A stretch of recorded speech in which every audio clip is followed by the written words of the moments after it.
So one of Kody's kids just dropped a huge bombshell, saying that Kody once admitted that he wished he had waited and only ever married Robin. Yeah, can you believe that? Cody tries to deny it, but if it's true, it completely changes the possibility of any reconciliation. Right? What does that mean for the rest of the family? And why would Kody admit to saying something like that to one of his kids? We've got to dig into this. We have all seen the signs that this is how Cody really feels, but to say your inside thoughts to your children of those other marriages is absolutely unbelievable. And if he is actually saying these things, it is no wonder that his family is unraveling. In the relationships with his kids, there's just no chance. Welcome back, everyone. My name is Sam. And I'm Melissa. I was raised in a family with 4 moms and 35 kids. We were members of the FLDS community, which is a polygamous group run by their prophet, Warren Jeffs, who is now serving a life sentence in prison. I was raised in the mainstream LDS church in Utah. Sam and I have been married for 10 years and have 2 awesome kiddos. Yes, we do. We want to quickly thank our donors, YouTube members, our patrons on Patreon, and all of our wonderful subscribers. We have a huge goal of reaching 100,000 subscribers by the end of this year, so if you haven't already, please don't forget to like and subscribe. Yes, and we are back at our Sister Wives series. It is season 19, episode 5, and there is a lot going on. Basically, we're going to jump right into it. It starts with Mykelti just had her twins. Robin and Cody decide that they're going to go up and spend some time with the babies, plural, the 2 twins, and little Avalon is so little too. Like, she's so little. It's so cute. So they go up, and this whole interaction, everybody on both sides, when I say both sides, we all know what that means, understands that Mykelti is probably the most neutral party out of all of the children, right? At this point, she still has a relationship with Christine that is really good and solid. She still has a relationship with Cody and Robin, which outside of Robin's kids, it feels like she's probably the only one that has a solid relationship. I know that he has somewhat of a relationship with Savannah, maybe with a few other children, but it's definitely seems like Mykelti is trying to stay as neutral as possible and have a relationship with everybody. Yeah, that's got to be so hard for Mykelti too, because she's now in this spot where she is trying to keep the peace between her mom, her dad, and her dad's new wife and family. And she calls her other mom, like Robin's her other mom in her mind. Right, and she does, but she's trying hard to keep this peace, while all around her she has these siblings that are very much against what is going on with the Robin and Cody show. Ever since COVID-19 happened, and even slightly before, it's just been a huge divide between all of the other kids, all of the other moms, and Robin and Cody. Yeah, there were a couple things that we wanted to talk about. One, and it might have seemed like a little blip to other people, I don't know, it stood out a lot to me when Cody was saying, why don't you guys just move there's this house in Flagstaff, you could be close, we could help take care of the kids. I literally paused the show and looked at Sam and said, yeah, why don't you ask Maddie how that works out? When you move from where you are, from your own little life, you move to be near family. And then Cody gets a whim that it's time for him to leave. And they just leave you and your little family there without them. So I was like, yeah, how'd that work out for Maddie? Why on earth would Mykelti do that? And Mykelti was like, no, absolutely not. That I have to, oh man, we have to talk about this for just a second, because Cody, he's often, not recent, but until this time with Mykelti, he used to always have this dream of the big family.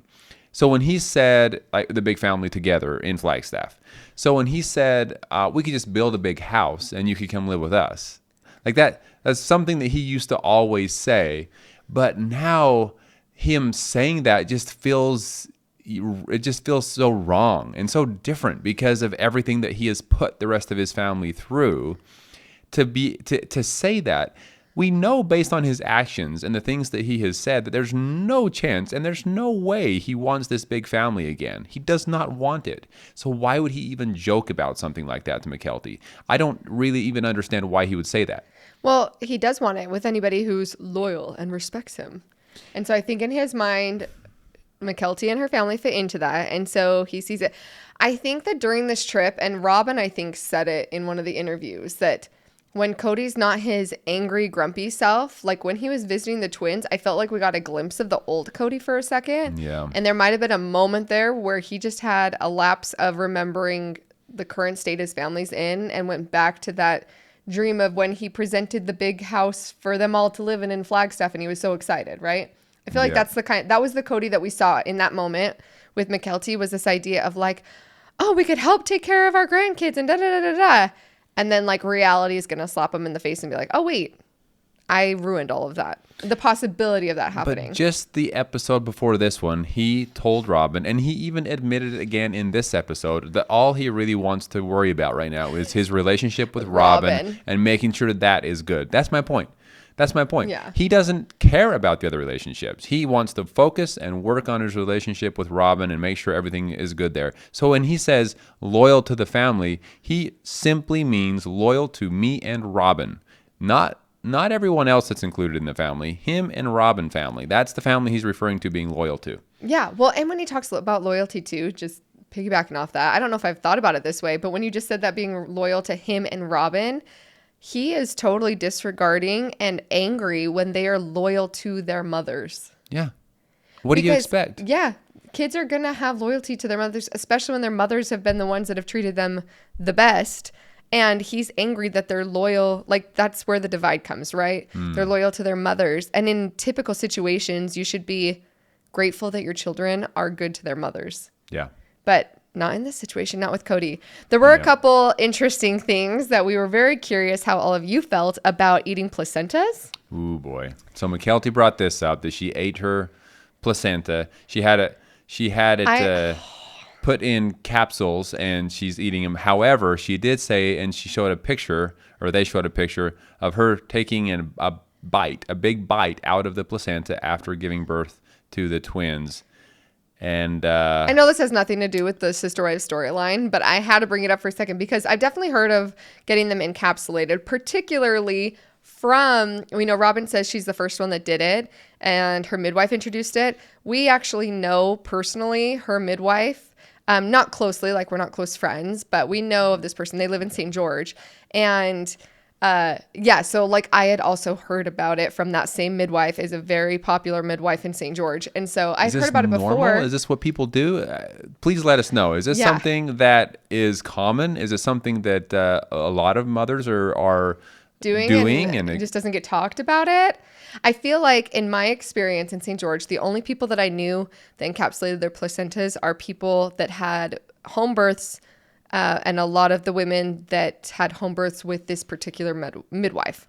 So I'm curious because Mykelti did obviously have to have her baby C-section. So she was in a hospital, but still chose to do it because of the influence of this midwife from St. George that had influenced Robin. So I'm curious, anybody out there, and we're not trying to get like our comment section to go crazy on this topic or anything. I'm just curious, if you had a hospital birth, did you even know that was even an option or something that could happen? Or or did someone have a home birth out there that never knew it was an option either? Or is it kind of this divide between, if you have a home birth and a midwife, you're more likely to eat placenta, and if you have a hospital birth, you're not? Is that where the lines are? Or is it just purely just, I don't know. And maybe let us know, because it was intriguing to me. Yeah. And maybe it is something that is the most amazing thing for people, and nutrients and amazing. This is wonderful. But I have to admit, when I saw it and they showed the picture, especially that she took a bite out of it. I've never heard of someone eating it raw because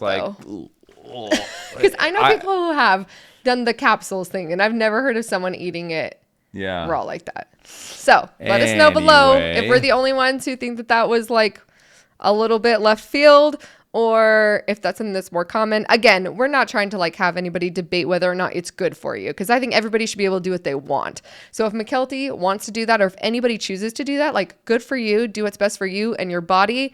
That is not what we're curious about. We're curious about how common it is, or if people have ever heard of it before, or was this a big shock factor that they threw into Sister Wives just to get a little extra airtime? Because it was a shock factor to me. So that's FLDS, why. Did you ever hear of that? Eating the placenta? No. No? Mm-mm. However, in the FLDS, they wouldn't even tell me that a placenta existed. Fair enough. Anything to do with childbirth or sexual anything about bodies, anything to do with human bodies wasn't talked about. Even if it was about my own body, like, nothing was allowed to be talked about. There was never a safe space in the home, anywhere, to talk about those kinds of things. And so, I mean, even childbirth itself, it was just like, we were supposed to believe it was magic, that the baby was in a tummy and then all of a sudden you're holding the baby. I mean, that's pretty much how it happens. Right. Yeah, magic. Right. So we wish. Anyway, that's so no, the placenta, I had never heard of the placenta until after I had left the FLDS. Speaking of things you probably didn't talk about in the FLDS, but I'm curious, is the whole breastfeeding swap thing. Oh my. Because when they mentioned that they'd heard that in the AUB women would swap babies. I like Tony's reaction to all of this. Oh my gosh, she's the comic relief. If anywhere was going to do this, it would probably be that group. Be the AUB. But in the FLDS, did you ever hear of that?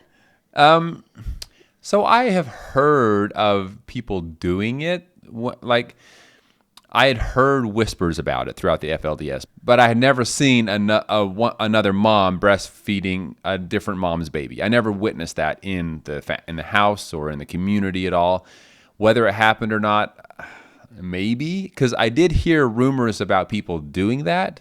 I just never personally saw it. From what I've heard within FLDS and talking to women who have left in stuff, I think it's more similar to things that I had heard just in regular.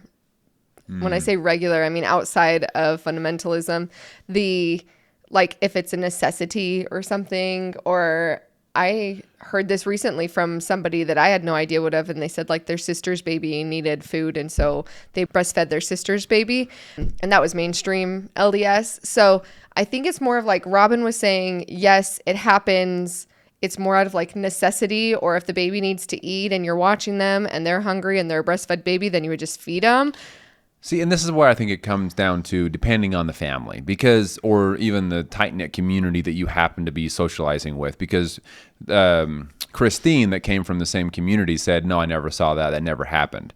And then me, I never saw it happen. In my home, if the mother didn't produce enough milk, they would give them formula. Yeah. So same with me, yeah. Even in the FLDS, it's not like you had to have breast milk or else. You know, formula was provided. Formula was given to the babies as well. Yeah. And that's what, so Christine said that. Janelle was like, absolutely not. She never did that. Robin said she saw it, but it wasn't like, hey, let's pass around the baby. It was just if it was necessity. Or a baby needed to eat and they had milk, then they would just feed the baby. And then the only one who said that they had done that, though, was Mary. So Mary said that she had done that once. With one of the kids of the Brown family. Which made me curious, though, because if Christine and Janelle are saying no, and obviously Mary wouldn't have had milk for any of Robin's kids. So I'm curious, like, did the other moms know that Mary did that? I imagine so. They'd have to know, right? But maybe they just meant like, no, there wasn't like a swap around, or maybe it was like an emergency situation. I don't know, but I just found it interesting that Mary said she had done it and the other wives said like, no, that's not a thing. If I was a guessing man, I would say that she provided breast milk for one of Janelle's kids, because later on Janelle says that she never did it because she didn't produce enough milk for herself, for her own kids. So it just makes me wonder if maybe Mary was helping out because Janelle wasn't producing enough in that moment or something like that. That's a good point. And Janelle didn't say that she had never seen anybody else do it. She just said she had never done it too. So that might be why. But yeah, that was a whole interesting conversation as far as breastfeeding goes, and where the line of like community, or if some things are just meant to be like you said, same with your family, where if a mother couldn't produce enough milk, they would just formula feed, right? And that's how it was like for us too. I never once thought, because our little boy, my milk supply could not keep up with him. He was a hungry boy. Yeah, he was. I never once thought like, oh, I should go over to my sister-in-laws who are also having babies at the same time and just, see if they can feed him. Never once did that cross my mind. It was like, oh, if I can't, then I'll supplement with formula. Yeah. And that's what we did. To put this question to rest, though, because I'm sure some of you are wondering, yes, in my home growing up, there were multiple, at least a couple moms breastfeeding at the same time. So just so you know, because they were having kids around the same time, so there would be 2 or 3 breastfeeding moms in the home at once. So they could have done that if they wanted to. So I can understand why people might wonder, well, were you just passing around babies because you're all breastfeeding babies at the same time in the house? And so maybe it did happen. This might be one of those that I have to reach out to one of my sisters and say, hey, did you ever see this? Because they're more likely to know whether or not it happened. But I never witnessed it, but maybe it did. Yeah, interesting. Interesting stuff. So McKelty's visit was quite eye-opening to a couple interesting things. Speaking of Mary, though, she did get her spiritual release. She talked about the fact that she had texted Cody, said she was going to do it. He didn't text back, didn't really oppose it. Just she went up, talked to leaders, and she got the release and let Cody know, and that was kind of the end of it. I've had another friend who got in the mainstream LDS, you can get your sealing. I don't know if the word's revoked, I think. What's it called? But you can get your sealing annulled as well, right? Annulled, I think, is the word. Okay. So you can get, which is the same as Mary's release, right? You're getting that eternal sealing broken, basically. So you're not with them for eternity anymore. And I had a friend who went through a legal divorce, and then her husband had petitioned, or her ex-husband had petitioned to get a sealing divorce as well. And I can say a lot of the same emotions that I saw in Mary are the same things that I saw in my friend, because they know they don't want to be with that person. But when you spend your whole life and all of your religious upbringing leading you up to finding the person that you're going to be sealed to for eternity, and then you believe that that's for eternity, and it's this huge, huge deal, and your whole life revolves around it, for it to be able to just have a leader say, okay, it's no more. And you get a letter in the mail saying it's complete. Yeah. And my friend got a letter, and she was like, it just felt so heartbreaking that something that just meant so much could just be canceled so easily. So I think when Mary was having all of those emotions, where it's not like she wants to be married to Cody, but also feeling all the feels about that's what her entire life revolved around, and her entire perception of eternity is now changed after 33 years. My heart just really went out to her. Well, yes, because she got married at 18, 19? 19, I think. 19 years old. So she spent her entire childhood preparing for this marriage, because keep in mind, in all Mormonism beliefs, you are taught as a very young girl, correct me if I'm wrong here, that the most important thing in this life is to prepare to get married, and to get married in the temple. In the AUB situation, the endowment house. So to get married and sealed to your spouse for all eternity, so that you can return to live with God. That's the only way. Yeah. And so you're taught that until she's 19. She finally, this great accomplishment. Wow, she did it.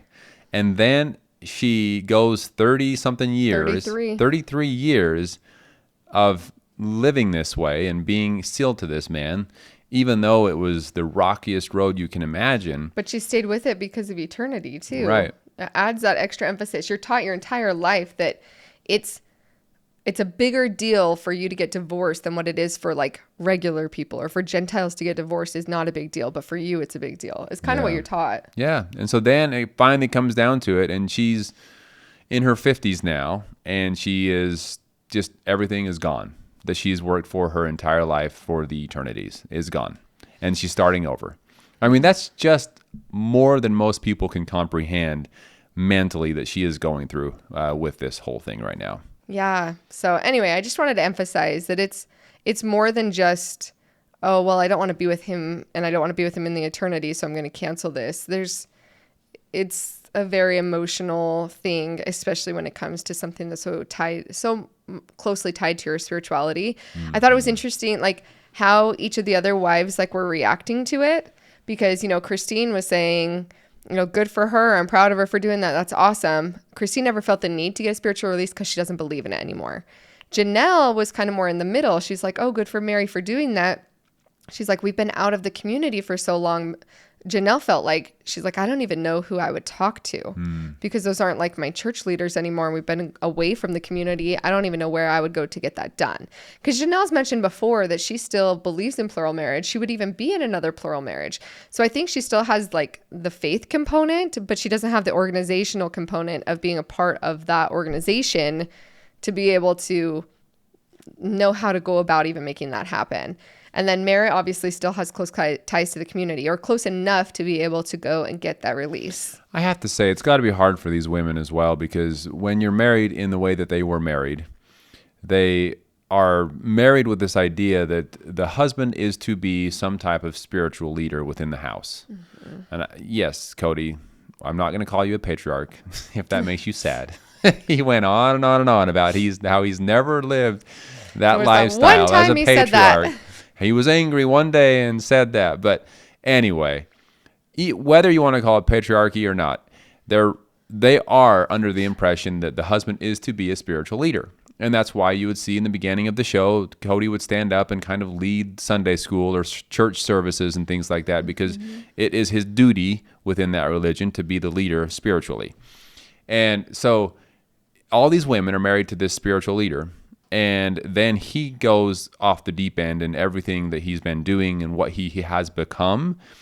If these women and these kids are seeing their spiritual leader turn out to be what he is, imagine what that does to their faith. This is the person they're supposed to look up to spiritually, and all of a sudden he has turned into this.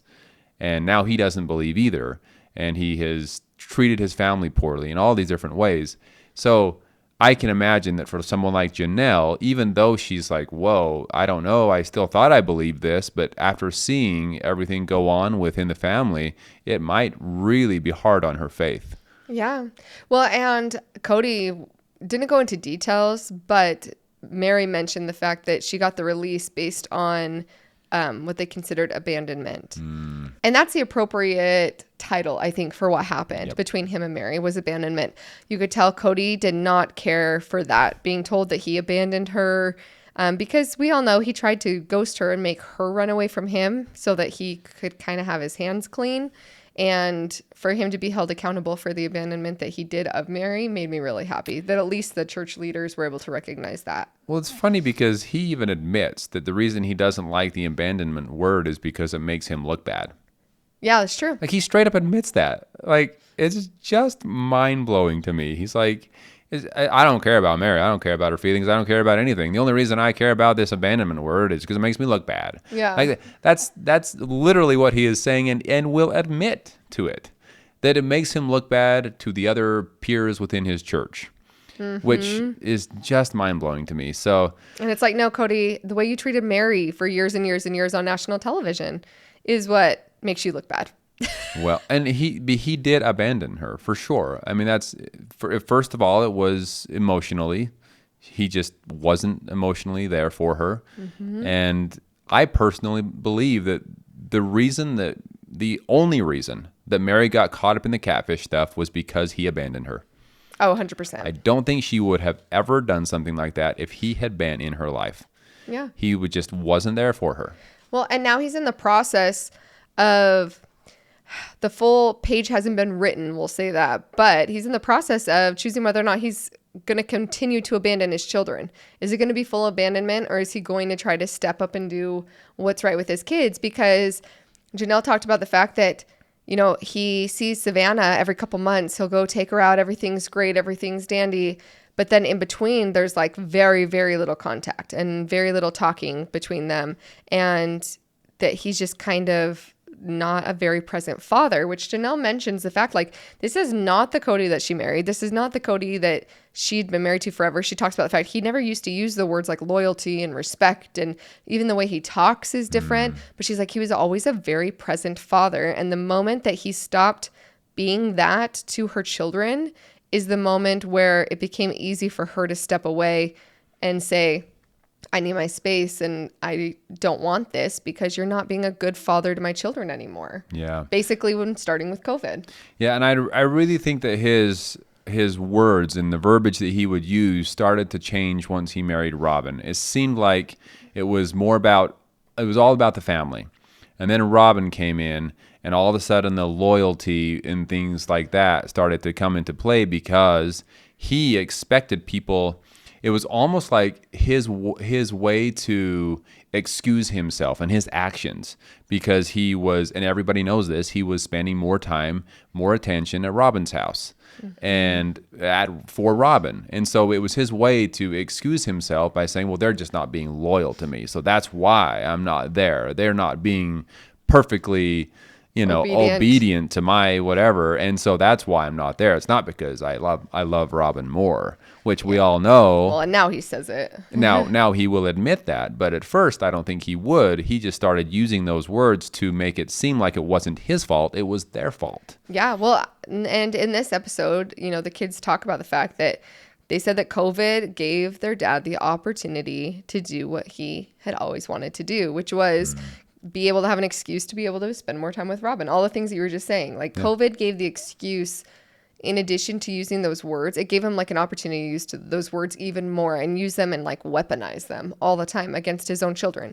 which was just, is so sad. And this episode, Janelle and Gabriel get to have like a long talk that we get to kind of watch and see. It was really nice to finally hear some perspective from one of the children. To hear from them and their side of the story, because Kody, it's been so much about what Kody thinks and what Robin thinks and what Janelle and Christine and Mary think, but not very often, at least in these recent episodes, have we heard what the children are going through, what they're dealing with. So hearing Gabe's side of the story, I think, was really helpful for us to kind of get a better picture, which just is blowing my mind to hear that Gabe says one thing and then it switches to Kody and Cody's saying that's a lie. That never happened. And then back to Janelle and Gabe, and they're both saying it did happen.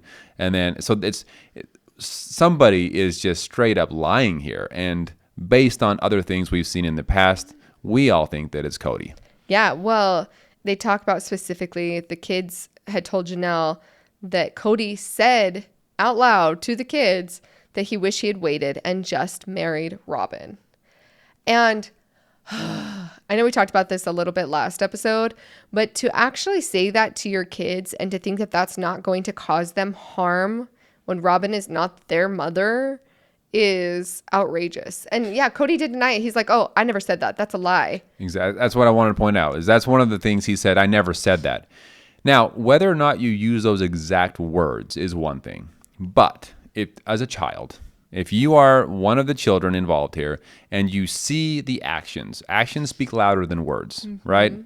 And so maybe he hinted at it in a different way. Maybe it wasn't those exact words, but he surely has said that based on his actions.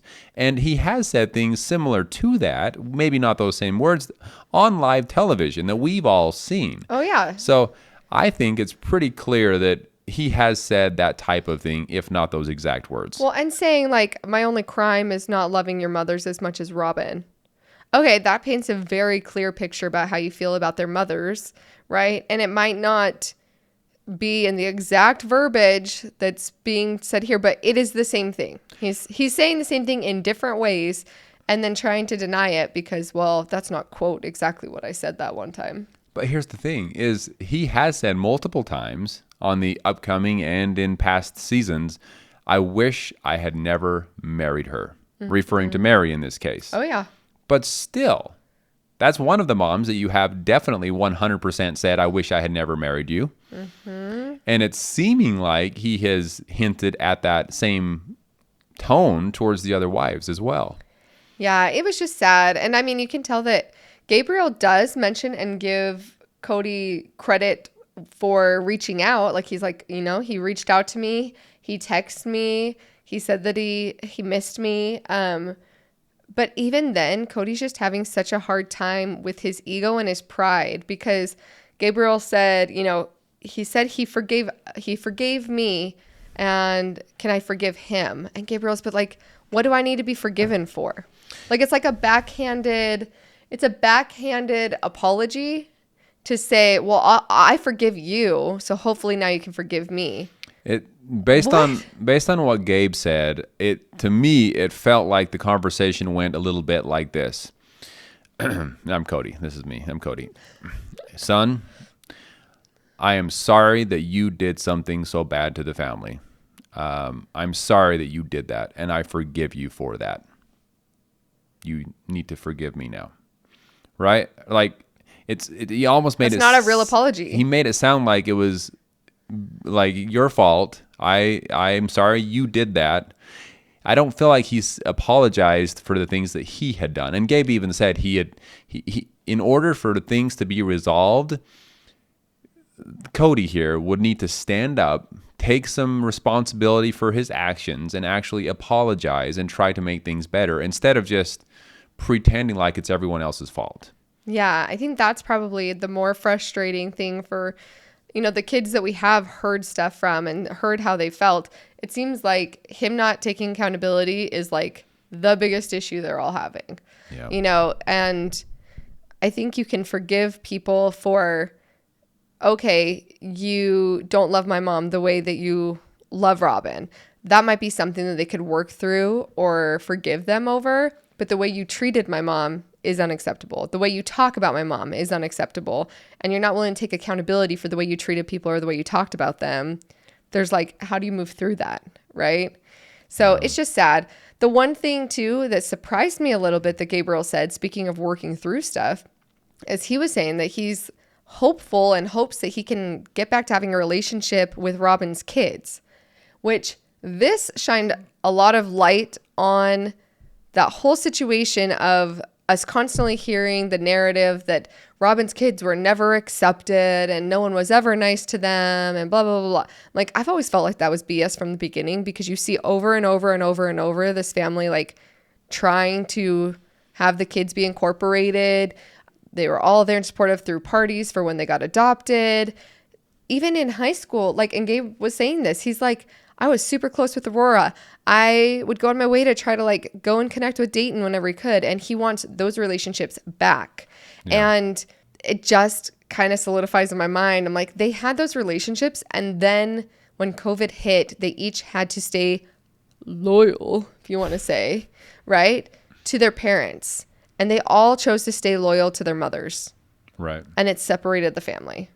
Yeah. And I don't think it was much of a choice given to them who they should remain loyal to, because in my opinion, it was the mother here that is willing to die for their own children and bend over backwards and just do everything for them. And then you have the dad over here that's just demanding things, just demanding. It's not even, he wasn't even showing any kind of empathy for them. It was just demand this, demand this, demand this, do this. And if you don't do this, then get out of my life. And it just, I don't think that it was really a choice even. I don't think the kids had to sit there and be like, well, man, I sure love my dad, sure love my mom. Which one should I go with here? I don't think that was the situation. It was very, very cut and dry that it was an easy choice for them, it sounds like. So here comes our question for you all. Please leave in the comments below. Do you think that the divide between the kids was created by the kids themselves, or was it all their parents doing? And is there any way for the kids to be able to have relationships with one another and be able to heal from that if their parents never reconcile? Let us know in the comments below. Yes, let us know what you think, y'all. And thank you so much for being here with us again. We sure look forward to talking with you soon. We'll talk to y'all soon.